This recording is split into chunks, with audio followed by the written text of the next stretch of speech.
मैंने अपनी ज़िंदगी का एक लंबा अरसा ये सोच के निकाल दिया कि मेरे अब्बा एक सही आदमी नहीं है। यकीनन मेरी उम्र बहुत छोटी थी और बहुत कम उम्र से अब्बा की दुकान पे बैठने की ज़िम्मेदारी मुझ पर आयल थी। न जाने कितने कितने ऐसे मौके थे जहाँ मैं घूमने जा सकता था, अपनी खुशियों के पास जा सकता था, और मेरे अब्बा ने मुझे जाने से मना कर दिया। मैं हमेशा यही सोचता रहा कि मुझे जाने नहीं देते हैं। क्या मेरा जन्म सिर्फ दुकान में बैठने के लिए हुआ है? जब तक मैं दुनिया घूमूंगा नहीं, एक्सप्लोर करूंगा नहीं, तो मैं बेटर सीखूंगा कैसे? एक ही दुकान में सुबह से लेकर शाम तक बैठ के ना जाने मुझे क्या ही सीखने को मिलेगा। लेकिन आज जो उनके गुजरे हुए 4 साल हो चुके हैं और मैं माजी में मुड़ के देखता हूँ, तब मुझे पता चलता है कि वो वक्त उस तरीके से गुजरना कितना ज़्यादा ज़रूरी था। आज जुमा है और लगभग हर जुमा को मैं अपने अब्बा से मिलने के लिए कब्रिस्तान जाया करता हूँ। लगभग 200 से ज़्यादा जुमा हो चुका है और अब भी जब मेरे कदम उनके कब्र के करीब होते हैं ना, तो मेरे दिल की धड़कन तेज़ होती है, आंखें नम होती हैं, जज्बात से भरा होता हूँ। अब तक मैं वो दिन भूल नहीं पाया हूँ कि जब पहली बार उनको मिट्टी के ढेर में लिटाया गया। आखिरी बार जब उन्होंने सांस ली, लास्ट लफ्ज़ जो उन्होंने बोला, वो सब नज़ारा मैं भूल नहीं पाता हूँ। हालांकि ज़िंदगी जीने के लिए इन तमाम बातों को भूलना बहुत ज़रूरी है, लेकिन उससे हो नहीं पाता। वो इंसान मेरे लिए इतनी सख्तियाँ करता रहा और मैं उसे अपना दुश्मन समझता रहा। हाँ, अब मेरा मानना ये है कि उस वक्त जो मैं सोच रहा था कि वो गलत था। इस वक्त दुनिया में एक बहुत मशहूर मारूफ शख्सियत है जिनका कहना है कि ये शर्ट अगर आपको आज चाहिए तो आज तो नहीं मिलेगी, और कल जब आपको मिलेगी तब आपको एहसास होगा कि ये शर्ट इतनी ज़रूरी थी भी नहीं। बिल्कुल कुछ इसी तरह की मिलती जुलती कहानी मेरे पास भी है। जब तक जो चीज़ मिले ना, और जब तक जो चीज़ हाथ से छूटे ना, तब तक उसकी अहमियत कर पाना बड़ा ही मुश्किल काम है। कल तक मुझे जो जो चीज़ें चाहिए थी, जो जो फ्रीडम चाहिए थी, वो सब है मेरे पास आज। बस वो शख्स नहीं है जो मेरे पास था, और यकीनन वो शख्स हमको उतना ज़रूरी से चाहिए भी नहीं था।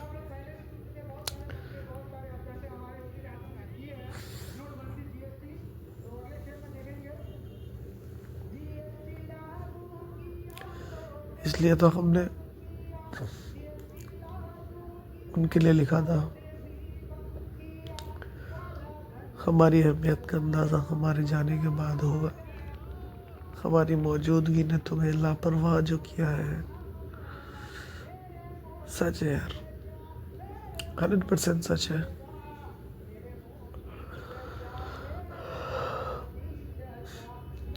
कभी कभी समझ में नहीं आता कि मैं कैसे नहीं समझ पाया। जब उनसे दोस्ती हुई, उनसे बात करने का वक्त आया, उनके गुजरे हुए साल हो चुके थे।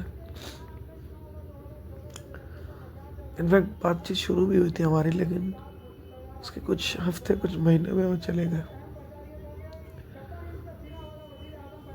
एक ट्रेन का सफ़र है उनके साथ जो मैंने गुजारा था, बहुत यादगार है मेरी, लेकिन आज ही यादगार है।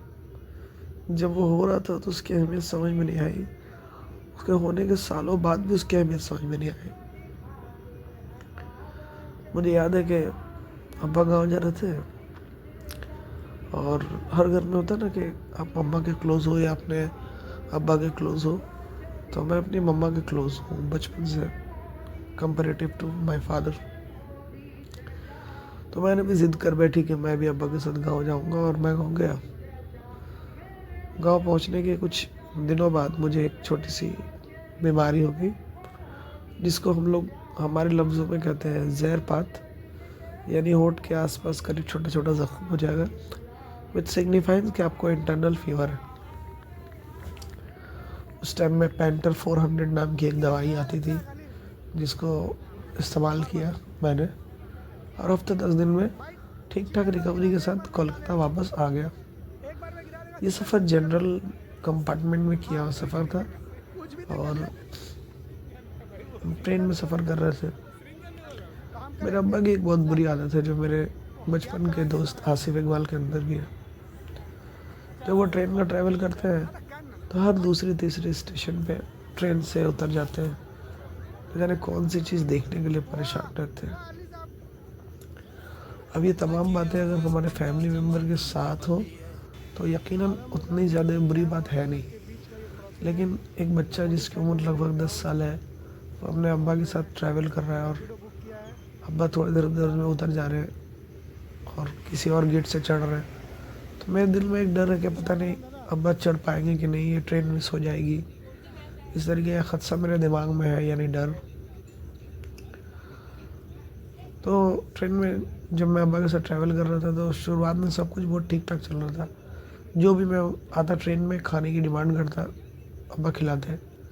धीरे धीरे जब रास्ता एंड की तरफ पहुंच रहा है, हम लोग कोलकाता पहुंचने वाले हैं, हमारे होम टाउन जो कि बिहार में है, धीरे धीरे अब्बा का रवैया चेंज होने लगा। वो मुझे इग्नोर करने लगे और जब भी मैं कोई चीज़ खाने का डिमांड करता तो वो मना करने लगे और बार बार मना करने लगे। उससे जुड़ी कहानियाँ, किस्से बताने लगे, उसी चीज़ की उच्चतम एग्जाम्पल देने लगे। फॉर एग्ज़ाम्पल मैंने कहा कि डेयरी मिल्क खाना है जो ट्रेन में बेचने के लिए आया, तो वो कहते कि ये डेयरी मिल्क उतना ख़ास नहीं है, डेयरी मिल्क जो बेस्ट बनता है वो वहाँ बनता है, वहाँ से तुमको खिलाएंगे।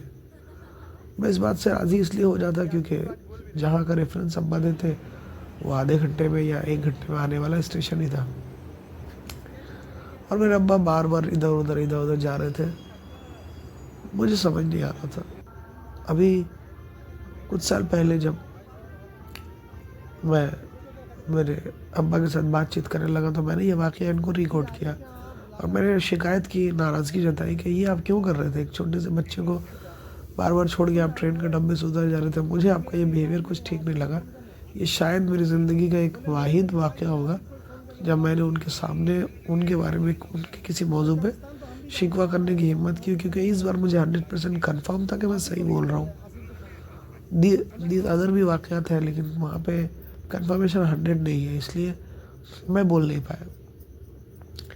जब मैंने बोला तो उन्होंने मुझे बताया कि मैं जब बिहार से चला था, मेरी जेब में कुछ 300 रुपये थे। हम दोनों का ट्रेन का सफ़र करना था, जनरल डब्बा का टिकट लिया तो करीब 160 रुपये उसी में खर्च हो गए।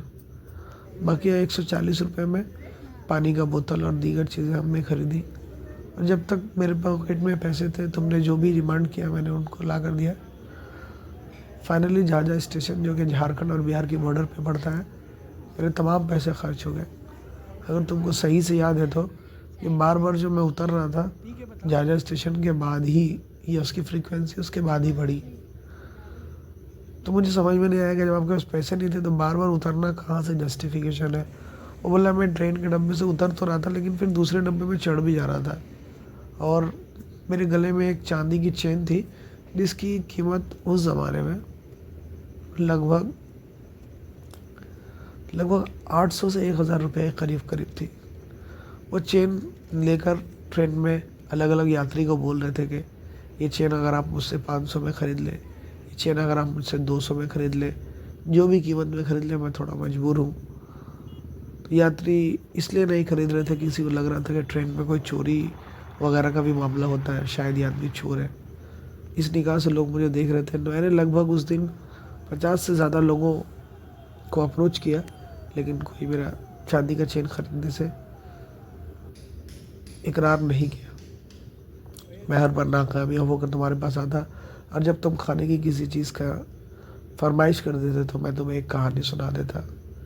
ये वाक़या सुनते ही मेरी आंखें बिल्कुल नम हो गई, और यकीन मानिए आज वो नहीं है, लेकिन और जब ये सोचता हूँ तो मुझे लगता है कि यार मैं 100% जहाँ सही था वहाँ मैं इतना ज़्यादा गलत था, जहाँ मैं 40% सही होऊंगा वहाँ न जाने कितनी गलतियाँ मैंने की होंगी। मैं एकदम खामोश था। तो उन्होंने मुझे फिर उस दिन की एक और बात याद दिलाई जो कि मैं भूल चुका था। उन्होंने मुझसे कहा था कि याद करो, ट्रेन से उतरने से थोड़ी देर पहले मैंने तुमको बोला था कि आज मैं तुम्हें बाली ब्रिज दिखाऊंगा।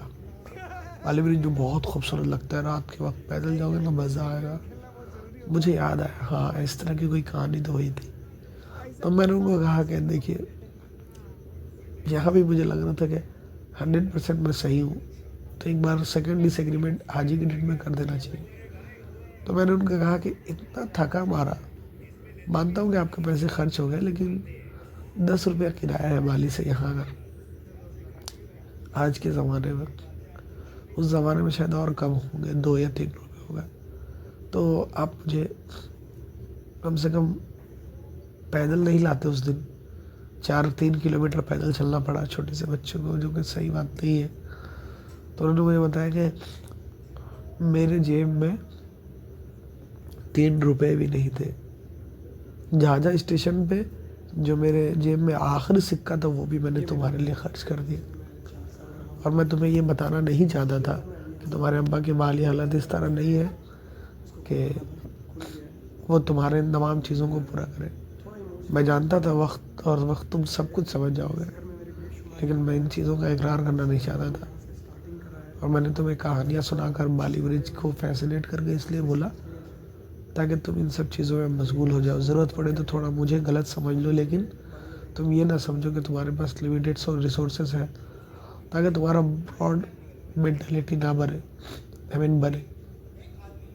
बस इसीलिए न जाने मैंने कितने जगह खुद को रूट दिखाया है ताकि तुम स्ट्रांग बनो। यकीनन आज मैं समझता हूँ, आज मैं जितना भी बन पाया हूँ आपके सख्त बिहेवियर की वजह से ही बन पाया हूँ। और आपकी वैल्यू मुझे आज समझ में आ रही है। बात सिर्फ आपकी नहीं है, यही ज़िंदगी है। हमें उन तमाम चीज़ों की वैल्यू उनके रहते तमाम शख्स की वैल्यू उनके रहते नहीं होती है। इसीलिए किसी मजबूत इंसान ने लिखा था, मिल जाए तो मिट्टी और खो जाए तो सोना। यहाँ से हम कुछ नहीं कर सकते, बस ये ज़रूर कर सकते हैं जो मुझे इनायत की गई है, जो आसानी से हम सबको मिला है, उसकी वैल्यू ज़रूर करें। That's it.